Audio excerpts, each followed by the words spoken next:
दोस्तों, इस वीडियो में आपका स्वागत है। आज की इस वीडियो में हम परिमेय संख्याओं के समृद्ध गुणधर्म क्लोजर प्रॉपर्टी की चर्चा करेंगे।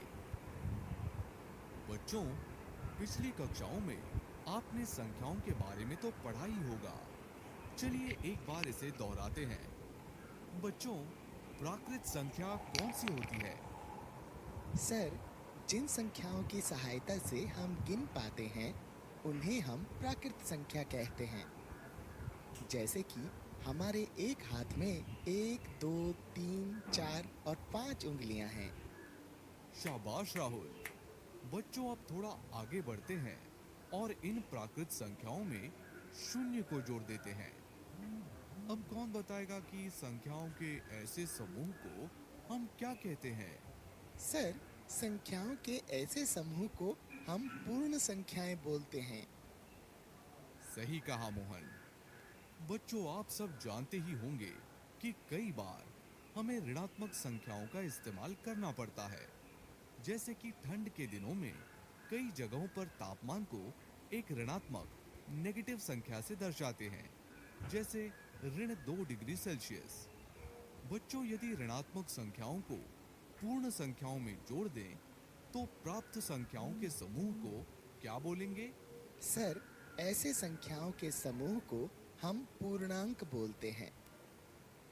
शाबाश राहुल, तुम्हें तो पिछली कक्षा का सब कुछ ध्यान है। बच्चों, आप भिन्नों यानी फ्रैक्शंस के बारे में पढ़ चुके हैं, जहां कि हम किसी संख्या को अंश और हर के रूप में लिखते थे। अब इस संख्या रेखा को देखिए। इसमें शून्य के दाईं ओर जाने पर हमें धनात्मक संख्याएं मिलती हैं और शून्य के बाईं ओर जाने पर हमें ऋणात्मक संख्याएं मिलती हैं।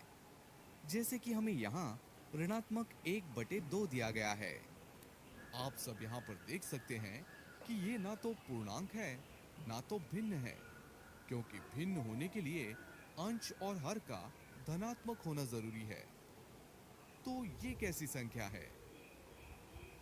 सर, यह एक परिमेय संख्या है।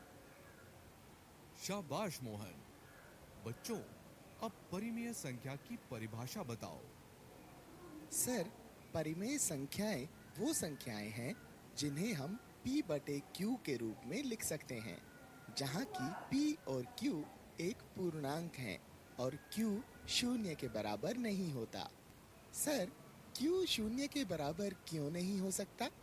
मोहन, यदि मैं तुमसे 8/2 का मान पूछूं तो तुम क्या करोगे?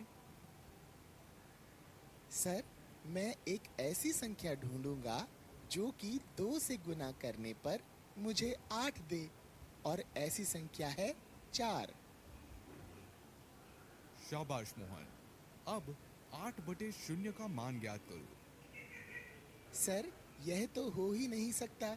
मुझे ऐसी कोई संख्या ही नहीं मिल रही जो कि शून्य से गुना करने पर मुझे 8 दे। सही कहा मोहन। और ऐसी संख्या को हम अपरिभाषित या नॉट डिफाइंड कहते हैं। सर, मैं समझ गया। बच्चों, आपने पिछली कक्षा में समृद्ध गुणधर्म के बारे में पढ़ा ही है, तो बताइए कि समृद्ध गुणधर्म क्या होता है?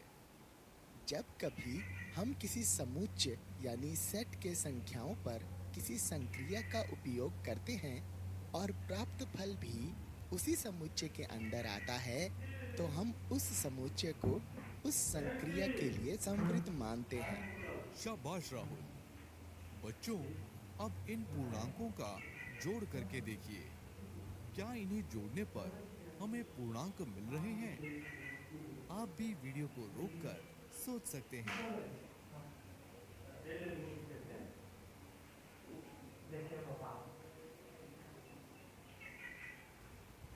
बच्चों, हम पूर्णांकों के समृद्ध गुणधर्म के बारे में क्या बोल सकते हैं?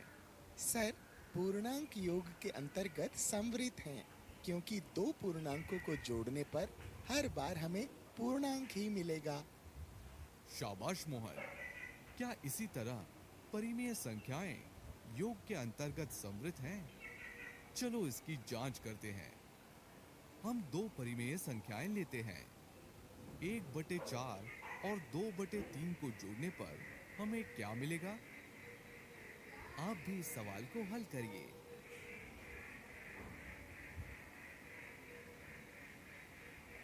बच्चों, क्या ये भी एक परिमेय संख्या है? हाँ सर, ये तो एक परिमेय संख्या है।